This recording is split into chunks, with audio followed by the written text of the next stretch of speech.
السلام علیکم ورحمۃ اللہ وبرکاتہ۔ کیسے ہیں ساتھیوں؟ امید تو خیر و عافیت سے ہوں گے۔ دوستوں، الحمدللہ اللہ کے فضل و کرم سے ہمارا یہ سلسلہ تفسیر قرآن کا جاری ہے، اور ہم الحمدللہ اللہ کے فضل و کرم سے قرآن مجید کے ٹوٹل 5 پارے مکمل کر چکے ہیں۔ 6واں پارہ ہمارا چل رہا ہے۔ تو یہ دعوت جو ہے قرآن مجید کی، وہ ہم سب پر فرض ہے بحیثیت مسلمان۔ تو ہم یہی آپ سے گزارش کرتے ہیں کہ ہمارے اس یوٹیوب چینل کو سبسکرائب کریں اور زیادہ سے زیادہ لوگوں کو ترغیب دیں کہ ہمارے اس چینل پر آ کر سبسکرائب کریں، شیئر کریں، لائک کریں، کامنٹ کریں۔ کچھ بھی اشکال ہو تو ہم انشاءاللہ اس کا جواب دیں گے۔ ساتھیوں، سابق میں ہم نے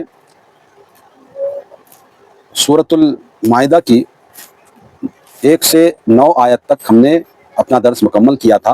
آج الحمدللہ ہم سورۃ المائدہ کی 10 نمبر کی آیت سے ہمارا آج کا درس شروع کریں گے۔ تو آپ ہمارے ساتھ بنے رہیں۔ ہم دوبارہ آپ سے گزارش کرتے ہیں کہ ہمارے اس یوٹیوب چینل یوسف طاہر کو آفیشیل کو ضرور سبسکرائب کریں۔ آئیے شروع کرتے ہیں۔ اعوذ باللہ من الشیطان الرجیم، بسم اللہ الرحمن الرحیم۔ والذین کفروا وکذبوا بآیاتنا اولئک اصحاب الجحیم۔ اللہ کے نام سے جو بڑا مہربان نہایت رحم والا ہے، اور جن لوگوں نے کفر کیا اور ہماری آیتوں کو جھٹلایا تو ایسے ہی لوگ اہل جہنم ہیں۔ یا ایھا الذین آمنوا اذکروا نعمت اللہ علیکم اذ ہم قوم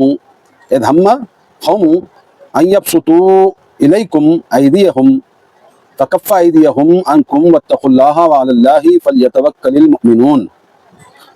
اے ایمان والوں، اللہ کا وہ احسان بھی یاد کرو جو اس نے تم پر کیا جب مخالف قوم نے تم پر دست درازی کا ارادہ کیا تھا، تو اللہ نے ان کے ہاتھوں کو تم پر اٹھنے سے روک دیا، اور اللہ سے ڈرتے رہو، اور مومنوں کو اللہ ہی پر بھروسہ کرنا چاہیے۔ دیکھیے، اللہ تبارک و تعالیٰ کہتا ہے کہ اے مسلمانوں، اے مومنوں، اے ایمان والوں، تم اللہ کے احسانوں کو یاد کرو کہ تم پر جو ہاتھ اٹھنے والے تھے نا مخالفین کے، ان کے ہاتھوں کو اٹھنے سے اللہ تعالیٰ نے تم پر روک لیا۔ یہ اللہ کا بہت بڑا احسان ہے۔ سیدنا انس فرماتے ہیں رضی اللہ تعالیٰ عنہ، اہل مکہ کے 80 آدمی مسلح ہو کر تنعیم پہاڑ کی جانب سے رسول اللہ صلی اللہ علیہ وسلم پر حملہ ور ہوئے۔ وہ یہ چاہتے تھے کہ آپ صلی اللہ علیہ وسلم اور آپ کے اصحاب غافل ہوں تو حملہ کر دیں۔ آپ صلی اللہ علیہ وسلم نے انہیں پکڑ کر قید کر لیا، پھر انہیں چھوڑ دیا تو اللہ عز و جل نے یہ آیت نازل فرمائی۔ صحیح مسلم کے اندر یہ واقعہ موجود ہے۔ تفسیری روایات میں اس کے علاوہ دیگر واقعات بھی ذکر کیے گئے ہیں۔ ممکن ہے کہ سبھی کی جانب اللہ تعالیٰ کا اشارہ ہو، یعنی کہ سبھی کی جانب اشارہ ہو، اللہ ہی اس بات کو بہتر جانتا ہے، یہ مفسر کہتے ہیں۔ آگے اللہ فرماتا ہے وَلَقَدْ أَخَذَ اللَّهُ مِيثَاقَ بَنِي إِسْرَائِيلَ وَبَعَثْنَا مِنْهُمُ اثْنَا عَشَرَ نَقِيبًا وَقَالَ اللَّهُ إِنِّي مَعَكُمْ لَئِنْ أَقَمْتُمُ الصَّلَاةَ وَآتَيْتُمُ الزَّكَاةَ وَآمَنْتُمْ بِرُسُلِي وَعَزَّرْتُمُوهُمْ وَأَقْرَضْتُمُ اللَّهَ قَرْضًا حَسَنًا لَا أُكَفِّرَنَّ عَنْكُمْ سَيِّئَاتِكُمْ وَلَا أُدْخِلَنَّكُمْ جَنَّاتٍ تَجْرِي مِنْ تَحْتِهَا الْأَنْهَارُ فَمَنْ كَفَرَ بَعْدَ ذَلِكَ مِنْكُمْ فَقَدْ ضَلَّ سَوَاءَ السَّبِيلِ۔ اور اللہ نے بنو اسرائیل سے بھی پختہ عہد لیا تھا، اور ان میں 12 سردار مقرر کیے، اور فرمایا میں تمہارے ساتھ ہوں اگر تم نے صلاۃ کو قائم رکھا، زکوٰۃ ادا کرتے رہے، اور میرے رسولوں پر ایمان لا کر ان کی مدد کرتے رہے، اور اللہ کے بندوں کو قرض حسنہ دیتے رہے، تو میں یقیناً تمہاری برائیوں تم سے زائل کر دوں گا، اور ایسے باغات میں داخل کروں گا جن میں نہریں جاری ہیں۔ پھر اس کے بعد بھی اگر تم میں سے کسی نے کفر کیا تو وہ صراط مستقیم سے بھٹک گیا۔ جس طرح آپ صلی اللہ علیہ وسلم نے مسلمانوں سے اطاعت کا عہد لیا تھا، اسی طرح بنو اسرائیل سے یہ عہد لیا گیا۔ غالباً یہاں مسلمانوں کو تذکیر مطلوب ہے کہ کہیں تم بھی اپنے عہد بلا کر بنی اسرائیل کی طرح سزا کے مستحق نہ ہو جانا۔ بنو اسرائیل 12 قبیلے تھے جو کہ یعقوب علیہ السلام کے 12 بیٹوں کی اولاد تھے، چنانچہ موسیٰ علیہ السلام نے ان پر 12 نقیب مقرر کر دیے جو کہ اپنے اپنے قبیلے کے محافظ یا ذمہ دار تھے کہ ان کی تربیت کریں، انہیں اس عہد پر قائم رکھنے کی کوشش کریں۔ یہاں پر بتایا جا رہا ہے کہ اللہ تعالیٰ نے سابق میں بھی بنو اسرائیل سے انبیاء کی نصرت اور ان کی اطاعت کا عہد لیا، اور اس کا تذکرہ اللہ تبارک و تعالیٰ نے اس طرح کیا کہ جس طرح موسیٰ علیہ السلام کے ماننے والے جو بنی اسرائیل ہیں 12 قبیلے میں 12 جو ہے نا ذمہ داروں کو مقرر کیا، موسیٰ علیہ السلام نے 12 نقیب مقرر کیا، اور وہ ہر نقیب اپنے اپنے قبیلے کا سرکردہ رہا، محافظ رہا، ذمہ دار رہا، اور انہیں اس بات پہ قائم رکھنے کی کوشش کرنے کی حضرت موسیٰ علیہ السلام نے ہدایت دی تھی۔ اس کا تذکرہ یہ کیوں کہا جا رہا ہے کہ جس طرح عہد شکنی، برائیاں، غلط کاریاں اور جو ہے قتل و غارت گری یہ بنو اسرائیل کا شیوا رہا ہے، تو جس طرح انہوں نے عہد شکنی کی ہے کہ مسلمانوں تم عہد شکنی نہ کرنا، ہاں اگرچہ کوئی ایمان لانے کے اگرچہ ایمان لایا تو اس کی جو جزا ہے وہ باغات ہے، جنت ہے، دنیا اور آخرت کی کامیابی ہے، اگر یہ سب جان کر اگرچہ وہ گمراہی میں پڑ گیا تو صحیح راستے سے بھٹک گیا، صراط مستقیم سے بھٹک گیا۔ یہ تنبیہ مسلمانوں کو بتائی جا رہی ہے یہ باتوں پر۔ آگے اللہ تعالیٰ فرماتا فیما نقضیہم میثاقہم لعناہم وجعلنا قلوبہم قاسیۃ یحرفون الکلم عن مواضعہ ونسوا حظا مما ذکروا به ولا تزال تطلع على خائنة منهم الا قليلا منهم فاعف عنهم واصفح ان اللہ يحب المحسنین۔ پھر چونکہ انہوں نے اپنے عہد کو توڑ ڈالا لہذا ہم نے ان پر لعنت کی اور ان کے دل سخت کر دیے۔ اب یہ حال ہے کہ کتاب اللہ کے کلمات کو ان کے موقع و محل سے بدل ڈالتے ہیں، اور جو ہدایات انہیں دی گئی تھیں ان کا اکثر حصہ بھول چکے ہیں، اور ماں سوائے چند آدمیوں کے آپ کو آئے دن ان کی خیانتوں کا پتہ چلتا رہتا ہے، لہذا انہیں معاف کیجیے اور ان سے درگزر کیجیے، بے شک اللہ تعالیٰ احسان کرنے والوں کو پسند کرتا ہے۔ بنی اسرائیل نے اس معاہدے کی چندہ پرواہ نہ کی بلکہ 4 شقوں سے ہر ایک شق کی دھجیاں بکھیر دی، زکوٰۃ کی بجائے بخل کی راہ اختیار کی، قرض حسنہ دینے کے بجائے سود خوری اور حرام خوری شروع کر دی، رسولوں کی مدد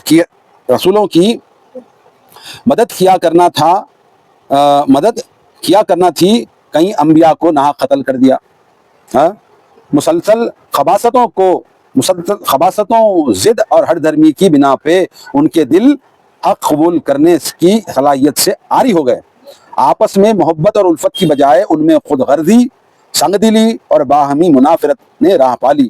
دل کی اس کیفیت کو کئی جگہ اللہ تعالیٰ نے مہر لگانے سے بیان فرمایا ہے۔ دل کی خساوت کے بارے میں دیکھیے سورۃ البقرہ کے اندر۔ فلسفیانہ موشگافیوں اور خود غرضی پر مبنی تعویلات شروع کر دیں، کتاب اللہ کی اکثر آیات کا مفہوم ہی بدل دیا، لفظی تحریف سے بھی دریغ نہ کیا۔ عبداللہ ابن عمر رضی اللہ تعالیٰ عنہ سے روایت ہے کہ آپ صلی اللہ علیہ وسلم کے پاس ایک یہودی مرد اور عورت کو لایا گیا جنہوں نے زنا کیا تھا۔ آپ صلی اللہ علیہ وسلم نے یہودی سے پوچھا کہ تم اس بارے میں اپنی کتاب میں کیا حکم پاتے ہو؟ وہ کہنے لگے کہ ہمارے علماء ایسے لوگوں کا منہ کالا کر کے گدھے پر سوار کرتے ہیں اور گشت کراتے ہیں۔ عبداللہ بن سلام رضی اللہ تعالیٰ عنہ نے کہا یا رسول اللہ صلی اللہ علیہ وسلم ان کے علماء کو تورات سمیت بلائیے۔ جب تورات لائی گئی تو ان میں سے ایک نے رجم والی آیت پہ ہاتھ رکھ کر آگے پیچھے سے پڑھنا شروع کر دیا۔ عبداللہ بن سلام رضی اللہ تعالیٰ عنہ نے کہا کہ اپنا ہاتھ تو اٹھا۔ اس نے ہاتھ اٹھایا تو اس کے نیچے سے رجم کی آیات نکلی، چنانچہ آپ صلی اللہ علیہ وسلم نے انہیں رجم کا حکم دے دیا اور رجم کیے گئے۔ یہود تو ہے ہی سازشی قوم، لہذا آپ ان کی ہر بات سے دل گرفتہ نہ ہوں۔ دیکھیے یہ جو کرتوتیں ہیں نا یہود کی، یہ کرتوتیں اللہ تبارک و تعالیٰ بیان کر رہا ہے۔ اللہ کہہ رہا ہے دیکھو ان کی حرکتیں، یہ بڑے پاک باز، بڑے متقی، بڑے اللہ والے بنے پھرتے ہیں، ان کی حرکتیں دیکھو۔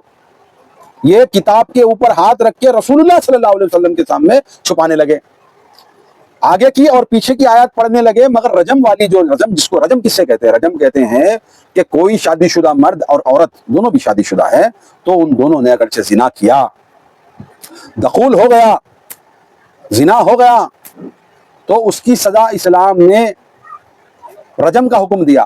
اور یہ طریقہ کار صرف مسلمانوں کا نہیں ہے، صرف قرآن کے اندر، حدیث کے اندر رسول اللہ پر وحی نازل ہوئی یہ ایسی بات نہیں ہے، بلکہ یہود کی تورات کے اندر بھی یہ جو سزائیں موجود ہیں، مگر یہود چھپاتے ہیں۔ آج جو ہے کہیں اسلامی حکومت اسلامی حدود کو نافذ کرتی ہے اور رجم کرتی ہے تو کہتے ہیں کہ یہ بڑا انسانیت پر ظلم ہو رہا ہے اور بڑا انسانوں پر جو ہے ایک دم وحشیانہ جو ہے طرز کی جو ہے سزا دی جا رہی ہے. یہ اسلام پر نکتہ چینی کرنے والے غیر مسلم لوگ کہتے ہیں. بہت سارے لوگ یہاں پر بھی موجود ہیں جو اسلام پر بار بار ٹی وی میڈیا پر بیٹھ کر کے اب صبح سے شام تک پرائم ٹائم لائم ٹائم پر یہی بکواسات کرتے ہیں کہ اسلام نے ایسا کر دیا, اسلام نے ویسا کر دیا, اسلام نے ایسا کر دیا. ارے میرے بھائی, عقل سے کام لے. یہ سزائیں انسانوں کی بنائی ہوئی نہیں ہیں. اگرچہ اللہ تعالیٰ نے حدود نافذ کیے ہیں, حدود کے حکم دیے ہیں, تو یہ صرف محمد رسول اللہ صلی اللہ علیہ وسلم کے حد تک نہیں ہے کہ آپ ہی نے یہ چیزیں کی. رسول اللہ صلی اللہ علیہ وسلم کوئی نیا دین نہیں لے کر آئے, وہی دین ہے, وہ دین القیم جسے کہا جاتا ہے. قرآن مجید میں دین القیم کہا گیا ہے. اسلام جو ہے دین القیم ہے. تم اگرچہ اس کو اللہ کے حکم کو دین القیم نہیں مانو گے تو اسلام سے ماقبل جو ہے انجیل ہے, تورات ہے, زبور ہے, صحف ابراہیم ہے, صحف موسیٰ ہے, اور بھی بہت ساری جو ہے صحیفے ہیں جتنی اللہ تبارک و تعالیٰ نے جو گرنتھ ہیں, جو قرآن, جس کو بھی جو بھی جس مختلف جگہوں پر جہاں جہاں انسانوں کی آبادی بستی رہی وہاں پر اللہ تبارک و تعالیٰ نے پیغمبروں کو بھیجا, مہارشیوں کو بھیجا, اور وہاں میسنجرز کو بھیجا. جہاں جہاں انسانیت بستی رہی وہاں تو اللہ تبارک و تعالیٰ نے اسلام بھیجا ہی ہے, اور اسلام کے ساتھ وہ نظام بھی بھیجا ہے. اسلام کوئی جو ہے ایک کوئی ایسی چیز نہیں ہے, یہ ایک سوشل سسٹم ہے. دیکھیے, یہ بات زنا کی آ رہی ہے تو اس پر میں بات کہوں کہ شادی شدہ مرد اور شادی شدہ عورت زنا کر لے تو یہ اس کا شوہر, یہ لڑکی کا شوہر, اور یہ لڑکے کی بیوی, عورت کی بیوی اور مرد کا شوہر. اب اس کے جو خاندان والے ہیں نا, باہمی گتم پھیل ہو جائیں گے. پورا ایک سوسائٹی میں انرسٹ آ جائے گا. برداشت کر سکے گا کوئی؟ نہیں کر سکے گا. اے جاہلوں, جو ٹی ویوں پر بیٹھ کر کے اسلام کے خلاف بکواسات کرتے ہو, بھونکتے رہتے ہو, تم کو اگرچہ تمہاری بیویوں کے ساتھ کوئی غیر اگرچہ حرکات کر دے تو تمہارے دلوں پر کیا گزرے گی, کیا کرو گے اس کا؟ اور زنا جو ہے باہمی رضامندی کے بعد ہی ہوتا ہے. ایسا نہیں ہوتا کہ ایک انسان کرنا چاہتا ہے اور دوسرا نہیں کرنا, نہیں, دونوں کی رضامندی ہوتی ہے تو تب جا کر زنا ہوتا ہے, ورنہ زنا بالجبر ہوتا ہے. وہ یعنی کہ کہیں پر جو ہے کسی کو زبردستی سے ریپ کہا جاتا ہے. باہمی رضامندی کے ساتھ دونوں شادی شدہ ہیں اور ان کا جرم ثابت ہو گیا تو اس کو رجم کیا جاتا ہے. یہ سوسائٹی کے لیے بہت اچھی چیز ہے. یہ جو ہے بھائی, کوئی کسی سے شادی کرتا ہے تو اس کی ہمیشگی کے لیے کرتا ہے نا, ہمیشگی کے لیے. اب ہمارے دوسرے ساتھیوں کے پاس, دوسرے ہم وطنوں کے پاس تو بس ایک بار بند گئی تو وہ تو اس دنیا سے پرے, بس اب کتنے جنم دنیا میں آئیں گے اتنے تمام جنم میں وہی اردھانگنی رہے گی. یہ بات تو پکی ہے نا, ان کا عقیدہ ہے. تو میرے بھائی, اگرچہ یہ سزائیں ہیں تو یہ سزائیں سوشلی انریسٹ جو چیزیں ہیں سوسائٹی کے اندر اس کو ختم کرنے کے لیے ہیں. اگرچہ کوئی کر دے, ثابت ہو جائے تو حکومت, جسٹس یہ ہے کہ اس کو سزا دی جائے. سزا کیا ہے؟ رجم ہے. اور یہ چیز یہود کے پاس بھی ہے, بنی اسرائیل کے پاس بھی ہے, یہ صرف اسلام میں نہیں ہے. مگر یہود یہ چھپا رہے ہیں ہاتھ رکھ کر کے. عبدالسلام رضی اللہ تعالیٰ نے یہی بتایا نا کہ وہ ہاتھ تو ہٹاؤ. رسول اللہ کے پاس ایک یہودی اور ایک یہودی مرد اور عورت کو لایا گیا. یہودی دونوں بھی تھے نا. تو اب ان کو اسلام کے حساب سے تو نہیں دی نا سزا, بلکہ ان سے کہا گیا کہ اپنی تورات لاؤ, اپنی کتاب لاؤ, اور اپنی کتاب سے ہی اس کو سزا دی گئی رجم کرنے کی. مگر جب وہ تورات لائی گئی تو اس میں ہوشیار کیا تھا؟ یہ پرائم ٹائم پر بیٹھنے والے لوگ, یہ بکواس کرنے والے لوگ, اس کے وہ کتاب کی وہ آیت پر ہاتھ رکھ دیا. وہ کتاب ہے, کتاب کی وہ آیت پر ہاتھ رکھ دیا, اور اس سے پہلے کا پڑھ رہا ہے, اس کے بعد کا پڑھ رہا ہے, مگر وہ اس پر ہاتھ رکھ کر کے چھپا رہا ہے اس کو. تو عبدالسلام جو ہے ایک عالم دین تھے, بنی اسرائیل کے ہی تھے یہ, انہوں نے اسلام قبول کیا بعد میں. تو انہوں نے کہا کہ وہ ہاتھ تو ہٹا. جب وہ ہاتھ ہٹایا تو وہ کوڈ تھا, وہ آرٹیکل تھا, وہ سینٹنس تھا, وہ کلاس تھا, وہ سب کلاس تھا, جس میں یہ لکھا گیا تھا کہ شادی شدہ عورت اور مرد اگرچہ زنا کر لے تو اس کو رجم کیا جائے گا. رجم کا مطلب یہ ہے کہ زمین میں گردن تک گاٹ کر کے اس کو پتھروں سے مارا جائے حتیٰ کہ وہ مر جائے, کندھوں تک کمر تک جس طرح بھی ہو اس کو زمین کے اندر ڈال کر کے اس کے اوپر پتھر مارے جائیں، اتنے پتھر مارے جائیں کہ وہ مر جائے. یہ ہے رجم. اور یہ کوئی اسلام نیا سامان نہیں لے کر آیا، نیا قانون نہیں لے کر آیا، اسلام سے پہلے بھی یہ چیزیں تھیں. یاد رکھنا. اے اسلام پر جو ہے روزانہ صبح شام بیٹھ کر طنز کرتے ہو، پہلے جاؤ اسلام سے پہلے جو مذہب جو دھرم تھا، یہود تھا، نصرانہ تھا، اس میں جا کر کتابیں کھنگال کر دیکھو.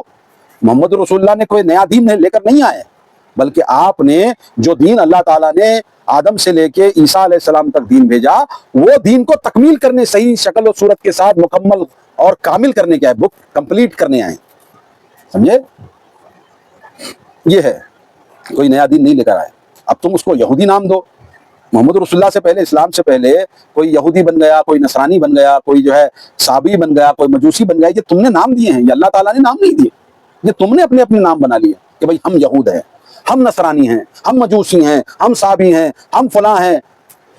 یہ تم نے خود رکھ لیے. اللہ کا دین ایک ہی ہے، جب سے آدم سے اور محمد رسول اللہ تک، قیامت کے دن تک ایک ہی ہے. دین القیم جسے اسلام کہا جاتا ہے. دین القیم کا ترجمہ کر لیں جا کر کے، جو ہمیشہ سے ہے اسے دین القیم کہتے ہیں. دین مذہب قیم جو ہمیشہ سے ہے. یاد رکھنا. اب تم ٹٹولو اس کا کیا مطلب ہوتا ہے. تمہارے لیے جو اسلام پر جو دن رات تبصرے کرتے ہیں نا غلط ان کے لیے ایک کوشچن ہے.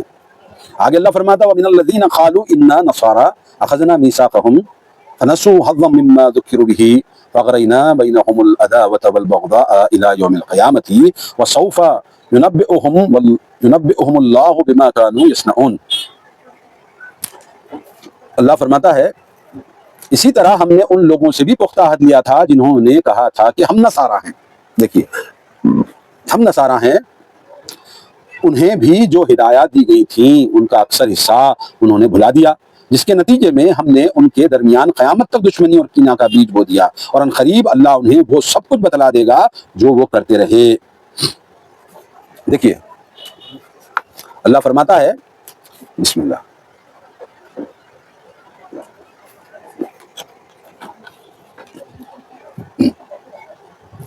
اللہ تعالیٰ نے یہ یہود کے علاوہ یہ عیسائیوں سے کہا اور کہا کہ ان لوگوں سے بھی پکا عہد لیا، پکا میثاق لیا، پکا کانٹریکٹ لیا، پکی ایک ٹریٹی کی.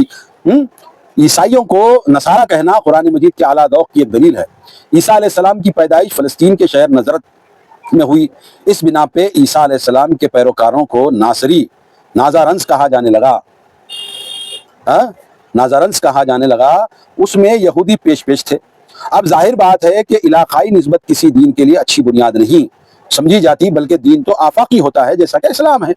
خود عیسائیوں کو یہ نام پسند نہ تھا. اللہ تعالیٰ نے آفاقی بنیاد والا نام استعمال کیا. نحن انصار اللہ، یعنی ہم اللہ کے حامی و ناصر ہیں. اسی نسبت سے اللہ تعالیٰ نے ان کے لیے نصارہ کا نام استعمال کیا ہے. خود عیسائی اپنے لیے مسیحی کا لفظ استعمال کرتے ہیں، جو کہ شخصی نسبت یعنی مسیحی سے مشتق ہے. ابتدا میں نصارہ کو یہ نام بھی پسند نہ تھا، مگر بعد میں انہوں نے اسے تسلیم کر لیا. یہ جو عیسائی ہیں نا، ان سے بھی اللہ تعالیٰ نے پختہ عہد لیا تھا. ضمناً اس سے یہ بھی معلوم ہوتا ہے کہ کسی کو بھی بہترین نام سے پکارنا چاہیے. یہودی ان کو کیا پکارتے تھے؟ ہم نصارہ ہیں. جو انہوں نے کہا ہم نصارہ ہیں، انہوں نے مانا نصارہ سے مراد، مگر ان کو یہود جو تھے نا، ان کے کٹر دشمن تھے عیسائیوں کے، تو ان کو نظرنس کہتے تھے. نظرنس یعنی کہ ناصری، علاقے کی طرف نسبت کر کے، سمجھے نا، علاقے کی طرف نسبت کر کے نظرنس کہتے تھے. مگر اللہ تعالیٰ نے ان کو اچھے نام سے، اچھے لقب سے پکارا ہے. ایسے فرقے جو علاقائی یا شخصی نسبتوں سے بنے ہوئے ہوتے ہیں، مثلا حنفی، شافعی، بریلوی، دیوبندی وغیرہ، انہیں ایسے ناموں سے جان چھڑانی چاہیے. یہاں پر ہمارے مسلمانوں میں بھی یہ اپنے علاقائی طور پر جو اپنے آپ کو منسوب کرتے ہیں، ایسا نہیں کرنا چاہیے. اپنے آپ کو اس مسلمان کہیں یا محمدی کہہ لیں، کیونکہ نسبت ہماری محمد رسول اللہ سے، اس کے علاوہ کوئی نسبت ہمیں نہیں رکھنی چاہیے. اچھی چیز نہیں ہے. جب دین کو، جو کہ اتحاد و اتفاق کے لیے بنیاد مہیا کرتا ہے، کو ہی انہوں نے منہدم کر ڈالا، تو ان میں مستقل دشمنی چل نکلی. جب کبھی نصارہ کو طاقت ملی تو انہوں نے یہود پہ جی بھر کر ظلم ڈھائے، اور یہود نے نصارہ پہ. یہ عداوت تا قیامت تک چلے گی. یہاں پر یہ کہا جا رہا ہے کہ ان کی دشمنی جو ہے بہت گہری ہے. یہود و نصارہ آپس میں بڑے گہرے دشمن ہیں. اگرچہ دشمن نہیں ہوتے تو عیسیٰ علیہ السلام کو قتل کرنے کی کوشش کیوں کرتے بھائی یہودی؟ سوال ہے یہ مسلمانوں کے برخلاف ایک ہو سکتے ہیں، مگر آپس میں ان کی قیامت تک نہیں بنے گی۔ یہ آپس میں نبوکدنضر نے یہ سب ہیکل پھیکل سب نکال دیا تھا، سب ڈھا دیا تھا، معلوم ہے آپ کو؟ تاریخ پڑھ کر دیکھیں، پورا تخت و تاراج کر دیا تھا یہودیوں کو۔ تو یہ چیز تھی۔ تو بہرحال ان کی دشمنی ہمیشہ ہے، ٹینشن لینے کی ضرورت نہیں ہے۔ آگے اللہ فرماتا ہے یا اہل الکتاب قد جاءکم رسولنا یبین لکم کثیرا مما کنتم تخفون من الکتاب ویعفو عن کثیر قد جاءکم من اللہ نور وکتاب مبین۔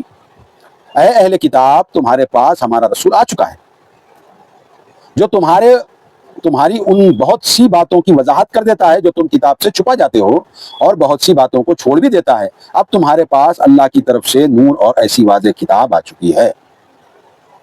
دیکھیے، اہل کتاب یعنی کہ حاملین کتاب، یہود نصارہ، سب کے لیے یہی دعوت اللہ تبارک و تعالیٰ دے رہا ہے کہ تمہارے پاس ہمارا رسول جو آنا تھا نا، تم جو یاد کرتے تھے کہ اے اللہ، اے کائنات کے مالک، اے رب موسیٰ، اس کو بھیج دے، اس آخری پیغمبر کو ہم میں سے بھیج دے، یہ دعا مانگا کرتے تھے نا، تاکہ اس کے ذریعے سے ہمیں نصرت ملے، فتح و کامرانی ملے، یہ مانگتے تھے نا۔ تو اللہ کہہ رہا ہے یہ آ گیا، ہمارا جو رسول آنا تھا وہ آ چکا ہے، تمہاری ان بہت سی باتوں کو وضاحت بھی کرتا ہے جو تم چھپاتے ہو۔ یہ چھپا رہے تھے نا تم، یہ جو رجم کی آیات چھپا رہے تھے بک کے اندر، تورات کے اندر، تو وہ وضاحت کر دے رہا ہے نا۔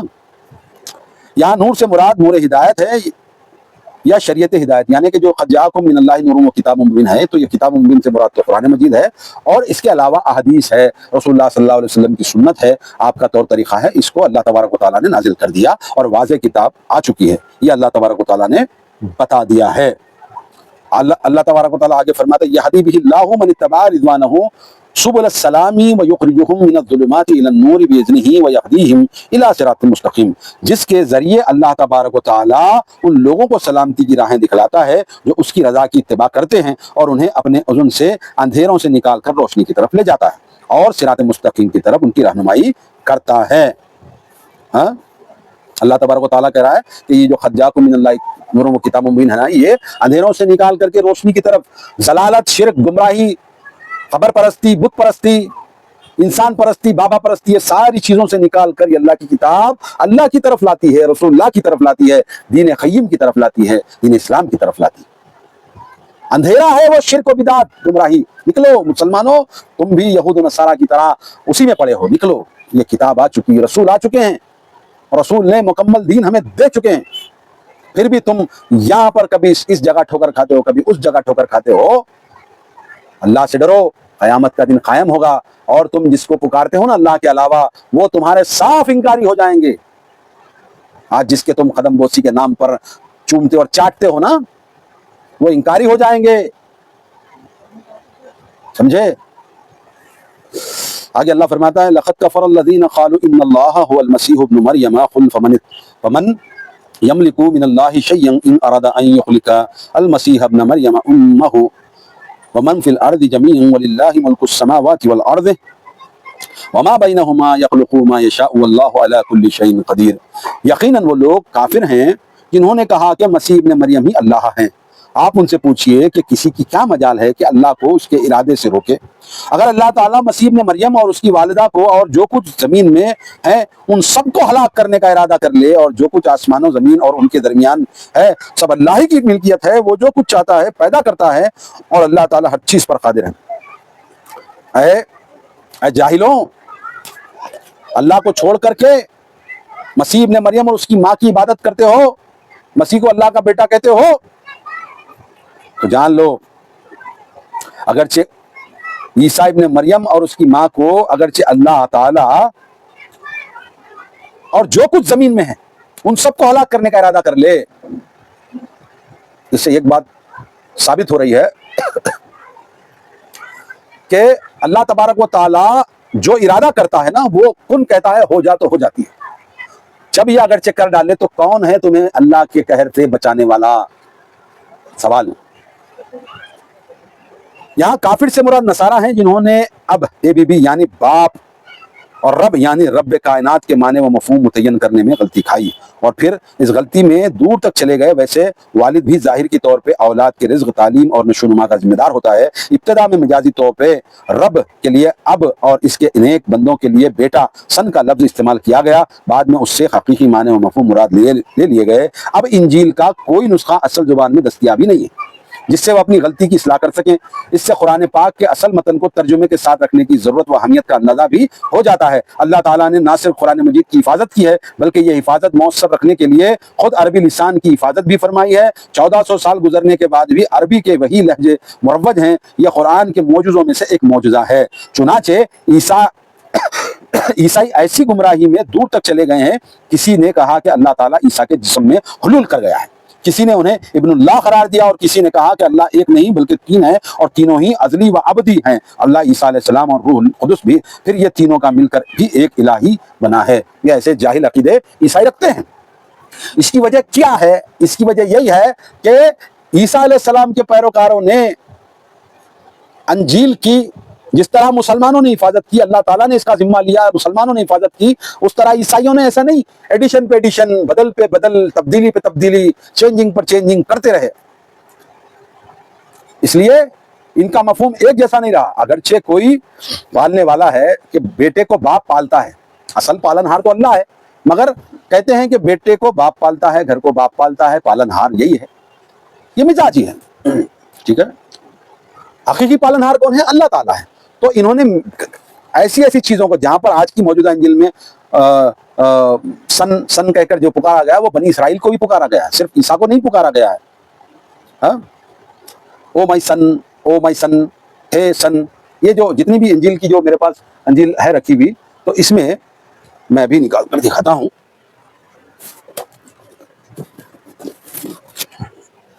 یہ دیکھیے، یہ انجیل ہے، یہ انجیل ہے، یہ اس کا اردو ایڈیشن ہے، یہ میرے پاس ہے۔ اب اس میں جہاں جہاں پر بھی جو ہے بیٹے سے مراد ہے، اس میں بنی اسرائیل کو بھی بیٹا کہا گیا ہے۔ تو اب سارے کے سارے بنی اسرائیل جو ہے اللہ کے بیٹے تھوڑی نہ ہیں۔ تو مجازی طور پر وہ چیزیں ہیں، مگر یہ حقیقی طور پر سمجھنے لگے اور کہنے لگے کہ عیسیٰ اللہ کا بیٹا ہی ہے۔ لو، تو عجیب چیزیں ہیں۔ تو یہ عقیدوں کی بھرمار ہے۔ تو یہ سارے کے سارے عقیدوں کی اللہ تبارک و تعالیٰ رد کرتا ہے اور کہتا ہے کہ ہم ساری ملکیت کو، ساری کائنات کو ہلاک کر ڈالیں تو ہمیں کون پوچھنے والا ہے؟ بالکل یقیناً کون پوچھنے والا ہے؟ یہ اللہ جو چاہے وہ کرے۔ آگے اللہ فرماتا ہے، قالت الیہود والنصارى نحن ابناء اللہ واحباؤہ قل فلما يعذبكم بذنوبكم بل انتم بشر ممن خلق يغفر لمن يشاء ويعذب من يشاء وللہ ملک السماوات والارض وما بینہما والیہ المصیر۔ یہود و نصارہ کہتے ہیں کہ ہم اللہ کے بیٹے ہیں۔ یہ گمت الگ ہے۔ یہ کہتے ہیں کہ یہود ہم اللہ کے بیٹے ہیں اور اس کے چہیتے ہیں۔ لو، تم انبیاء کو قتل کرو، تم جو ہے تورات کو پسے پش ڈال دو، تم تورات کی آیتوں کو چھپاؤ، تم جو ہے عیسیٰ علیہ السلام کو قتل کے در پہ ہو جاؤ اور بنو ہم اللہ کے بڑے چہیتے ہیں۔ انبیاء کے قاتلین، یہ اسرائیل جو ہے یہ ہمیشہ سے، یہ انبیاءوں کو نہیں چھوڑا تو انسانوں کو کیا چھوڑے گا؟ آج بھی یہ بنی اسرائیل کے لوگ، یہ یہود و نصارہ، آج بھی دنیا کا نظام تباہ و برباد کر کے صرف اور صرف انٹرسٹ کی بنیاد پر چلا رہے ہیں۔ سمجھے؟ صرف سود کھا کر کے جمع کر کے اپنے جہنموں کو کر رہے ہیں۔ سمجھے؟ اور یہ کہتے ہیں، یہ اپنی جگہ سمجھتے ہیں کہ ہم اللہ کے بڑے چاہیتے ہیں، we are god loving people, almighty loving people we are, یہ سمجھتے ہیں۔ تو اللہ تعالیٰ ان کا جو ہے وضاحت کر رہا ہے۔ آپ ان سے پوچھیے کہ پھر وہ تمہیں تمہارے گناہوں کی سزا کیوں دیتا ہے؟ تو میرا یہی سوال ہے کہ جو سزائیں ان کو ملی ہیں، کبھی نبوکدنضر ان کو یہود کو مار رہا ہے، کبھی جو ہے اس کو یہودی مار رہے ہیں، تو یہ کیوں ہو رہا تھا؟ اسلام سے ماقبل یہ آپس میں کیوں لڑ رہے تھے؟ کیوں ہزاروں لاکھوں لوگ کیوں قتل ہو رہے تھے آپس میں؟ تم دونوں بھی اللہ کے چہیتے تھے، تو اللہ تعالیٰ تو سزا نہیں دے گا نا تم کو؟ تو تم کو کیوں سزا دے رہا تھا؟ کیوں تم در بھاگتے پھر رہے تھے؟ یہ 3000 سال سے لے کر یہ یہود پناہ گزین زندگی گزار کر کے ان کا کوئی جائے پناہ نہیں ہے، ان کی کوئی اپنی زمین ہی نہیں ہے۔ ان کو کبھی بٹخنادر نے مارا، کبھی فلاں نے مارا، کبھی ان کو ہٹلر نے مارا، کبھی کسی نے مارا، یہ کبھی سکون میں نہیں ہے۔ آج یہ مسلمانوں کی زمینوں پر، فلسطین پر قبضہ کر کے بیٹھے ہیں اور وہاں پر مسلمانوں کو غزہ پر بمباری کر کے معصوم بچوں کو شہید کرتے ہیں۔ یہ سبق سیکھنا چاہیے، یہ یہودی لوگ سیکھتے نہیں۔ کہ پوچھو ان سے کہ پھر وہ تمہیں تمہارے گناہوں کی کیوں سزا دیتا ہے، بلکہ تم ویسے ہی انسان ہو جیسے دوسری خلقت، وہ جسے چاہتا ہے معاف کر دیتا ہے اور جسے چاہتا ہے سزا دیتا ہے، اور آسمانوں اور زمین اور جو کچھ اس کے درمیان ہے اللہ ہی کی ملکیت ہے اور اسی کی طرف سب کو جانا ہے۔ سیدنا ابو ہریرہ رضی اللہ عنہ کہتے ہیں کہ آپ صلی اللہ علیہ وسلم نے فرمایا جس شخص کو اس کے عمل نے پیچھے کر دیا اس کا نسب اسے آگے نہ کر سکے گا۔ مسلم کے اندر یہ چیز ہے۔ سیدہ عائشہ روایت کرتی ہیں کہ آپ صلی اللہ علیہ وسلم نے فرمایا اے عباس بن مطلب میں تیرے کچھ کام نہیں آ سکوں گا، اے صفیہ رسول اللہ صلی اللہ علیہ وسلم کی پھوپھی میں آپ کے کچھ کام نہیں آ سکوں گا، اے فاطمہ بنت محمد میرے مال میں سے جو تم چاہو مجھ سے دنیا میں طلب کر لو، میں تمہارے کسی کام نہیں آ سکوں گا۔ یہ بخاری اور مسلم دونوں میں یہ باتیں موجود ہیں۔ یہاں ابناء مجازی معنوں میں استعمال ہوا ہے، یعنی یہود نے یہ دعویٰ تو کبھی نہیں کیا کہ وہ سب کے سب اللہ تعالیٰ کی اولاد ہیں۔ اس کی صورت وہی ہے جسے نصارہ اللہ کے نیک بندے کے لیے ابن اللہ یعنی عبداللہ کے معنی میں استعمال کرتے ہیں۔ بعد میں اس مجاز کو انہوں نے سیدنا عیسیٰ علیہ السلام کے لیے حقیقی معنوں میں مان لیا۔ اللہ تبارک و تعالیٰ جو ہے یہ وضاحت کے ساتھ کر رہا ہے کہ تمہیں سزائیں کیوں مل رہی ہیں، تمہیں یہ عذاب کیوں ہوئے ہیں، کبھی تمہیں بندر اور سور کی مانند بنا دیا جاتا ہے، کبھی تمہیں ایک دوسرے کو قتل کرنے کا حکم دیا جاتا ہے۔ یہود کی ایسی قوم گزر چکی ہے کہ بندر اور سور بن گئے تھے ان کی حرکات کی وجہ سے، اور دوسرے واقعات میں ہیں۔ اور یہ جو بنی اسرائیل ہے نا، جب موسیٰ علیہ السلام طور پر چلے گئے تو انہوں نے پیچھے گائے کے بچے کو جو ہے معبود بنا لیا، سونے چاندی کے بنا کر کے، اب اس میں جو ہے نا اس کے سامنے جھک گئے، اس کو اپنا الہ ماننے لگے۔ تو اللہ تبارک و تعالیٰ ان کے خود اولادوں سے باپ اگرچہ کیا ہے یہ غلطی تو بیٹے کو قتل کروانے لگایا، بیٹے نے غلطی کی تو باپ سے اس کو قتل کروانے لگایا۔ یہ سزا اللہ تعالیٰ نے کیوں دیا، یہ سوال ہے یہودیوں سے، جواب دو یہودیوں۔ یا اہل الکتاب قد جاءکم رسولنا یبین لکم علی فترۃ من الرسل ان تقولوا ما جاءنا من بشیر ولا نذیر فقد جاءکم بشیر ونذیر واللہ علی کل شیء قدیر۔ اے اہل کتاب تمہارے پاس ہمارا رسول اس وقت آیا ہے اور احکام بیان کر رہا ہے جب رسولوں کی آمد ختم ہو چکی تھی، تاکہ تم یہ نہ کہو کہ ہمارے پاس خوشخبری سنانے والے اور ڈرانے والا آیا ہی نہ تھا۔ اب تمہارے پاس بشارت دینے والا اور ڈرانے والا آ چکا ہے اور اللہ ہر چیز پر قادر ہے۔ سیدنا عیسیٰ علیہ السلام سے قبل بنو اسرائیل میں بیک وقت کئی انبیاء مبعوث ہوئے تھے، پھر سیدنا عیسیٰ علیہ السلام کے بعد 600 سال تک کوئی نبی مبعوث نہ ہوا۔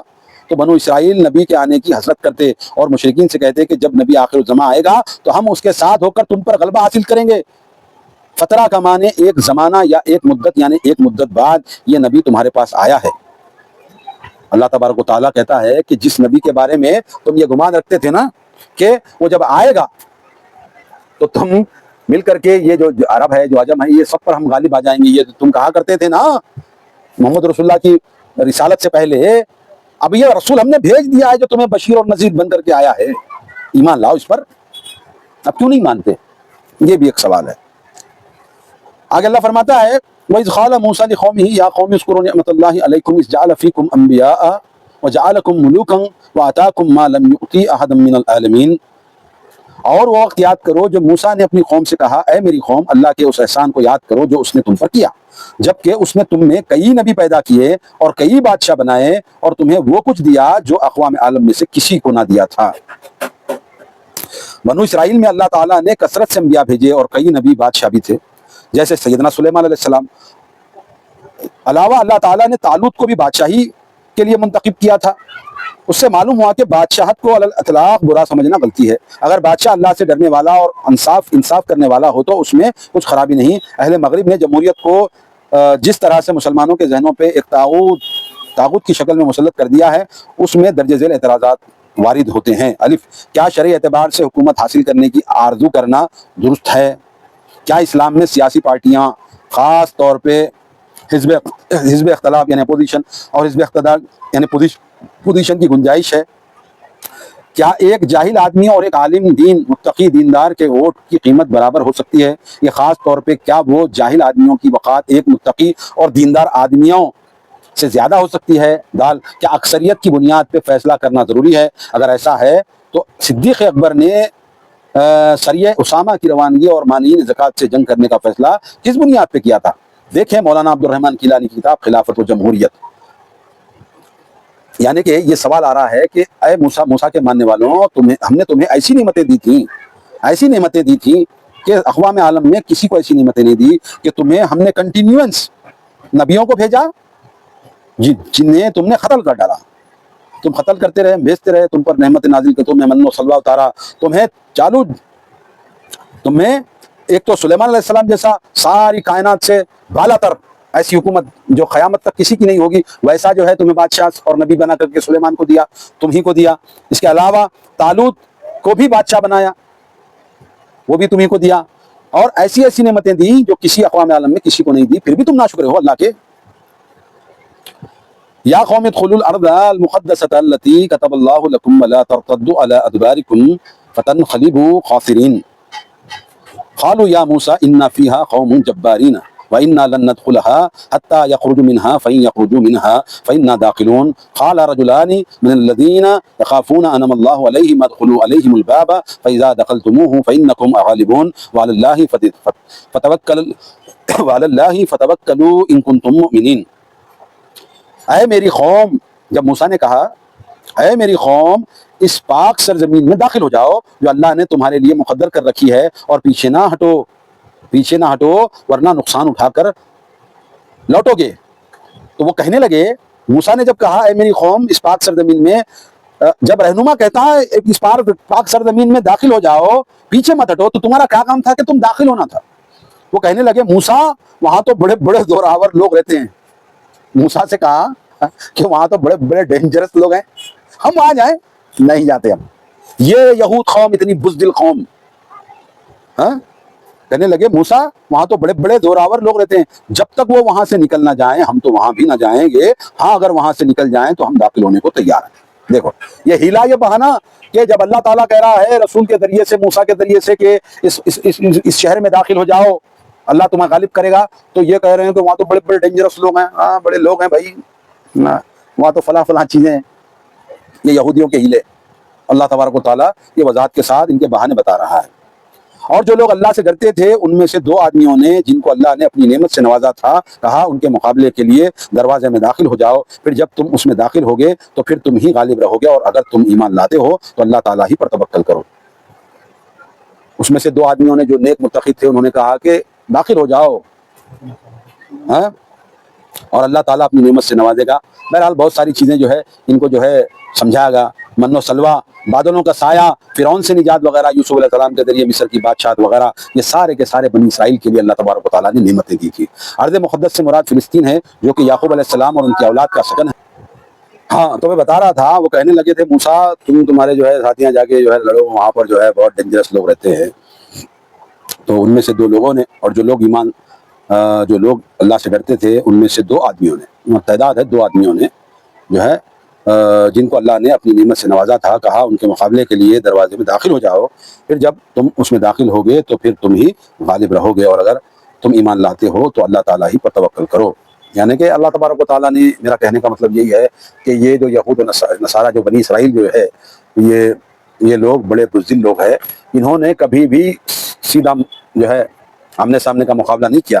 یہ وضاحت ہے, یہ موسیٰ کے ساتھ دھوکے بازی کرنے والے لوگ ہیں. یہ کہاں لڑیں گے جب یہ موسیٰ کو کہے تم اور تمہارا اللہ جا کر کے ان جبارین سے لو, ہم تو نہیں لڑیں گے ڈینجرس سے. یہ جو ہے, اور یہ کون سا شہر تھا بھائی؟ یہ شہر تھا ارض مقدس, اور فلسطین جس کو قدس بھی کہتے ہیں. فلسطین کا علاقہ ہے جو آج زبردستی ہے, آج فلسطین اور جو ہے اس علاقے کو قبضہ کر کے یہ بیٹھے ہیں, اور ان کے جو بھی ہے ان کے منصوبے آگے اور وسیع کرنے کے, اور مسلمانوں پر بمباری کر کے ان کو جو ہے ظلم کر کے لاکھوں مسلمانوں کو اب تک انہوں نے قتل و غارت کیا ہے. تو بہرحال یہی اللہ تبارک و تعالیٰ کہتا ہے کہ ہم نے تم پر اتنی نعمتیں کی اور تم نے جو ہے ناشکری ہی کی ہے. اور یہ جو جبار قوم جو تھی نا, موسیٰ علیہ السلام کو جو ہے نا کہا انہوں نے, یہ جبار قوم تھی عمالقہ, جو کہ بہت لمبے چوڑے تھے اور زوراور لوگ تھے. تو بہرحال آج الحمدللہ اللہ کے فضل و کرم سے ہم نے آیت نمبر 10 سے لے کر آیت نمبر 23 تک سورۃ المائدہ کی تفسیر مکمل کر لی ہے, اور ہم جو ہے اللہ کا شکر ادا کرتے ہیں کہ اللہ تبارک و تعالیٰ نے یہ قرآن کی مقدس قرآن کی جو تفسیر کے لیے اللہ تبارک و تعالیٰ ہم سے کام لے رہا ہے. ہم چاہتے ہیں کہ آپ بھی یہ کام کریں. آج سوشل میڈیا کے ذریعے سے لوگ بہت ساری فحاشی اور غیر غلط باتیں بناتے ہیں, شیئر کرتے ہیں, اور لوگ اس کو فارورڈ کرتے ہیں, لائک کرتے ہیں. تو ہم یہ کہتے ہیں کہ مسلمانوں, اے اللہ کے جاننے اور ماننے والوں, اللہ پر اور روز قیامت پر, محمد رسول اللہ پر ایمان لانے والوں, یہ قرآن کی دعوت سارے عالم میں کرو. ہم اردو ہندی بول چال, عام بول چال کے ذریعے سے جو بات چیت کی ہے سمجھانے کی کوشش کرتے ہیں. تاکہ آپ کو یہ قرآن مجید سمجھ آ سکے۔ تو ہم یہی گزارش کرتے ہیں کہ ہمارے چینل یوسف طاہر آفیشیل کو یوٹیوب کے آپ سبسکرائب کریں، لائک کریں، شیئر کریں، ہمارے ویڈیو کو سوشل میڈیا کے ذریعے سے فارورڈ کریں اور لوگوں کو دعوت دیں کہ قرآن کی دعوت کو ساری دنیا میں عام کرنے کی۔ تو ہم آپ سے یہ اجازت چاہتے ہیں، آج کے لیے بس اتنا ہی، پھر ملیں گے انشاءاللہ اگلی نشست میں۔ السلام علیکم ورحمۃ اللہ وبرکاتہ۔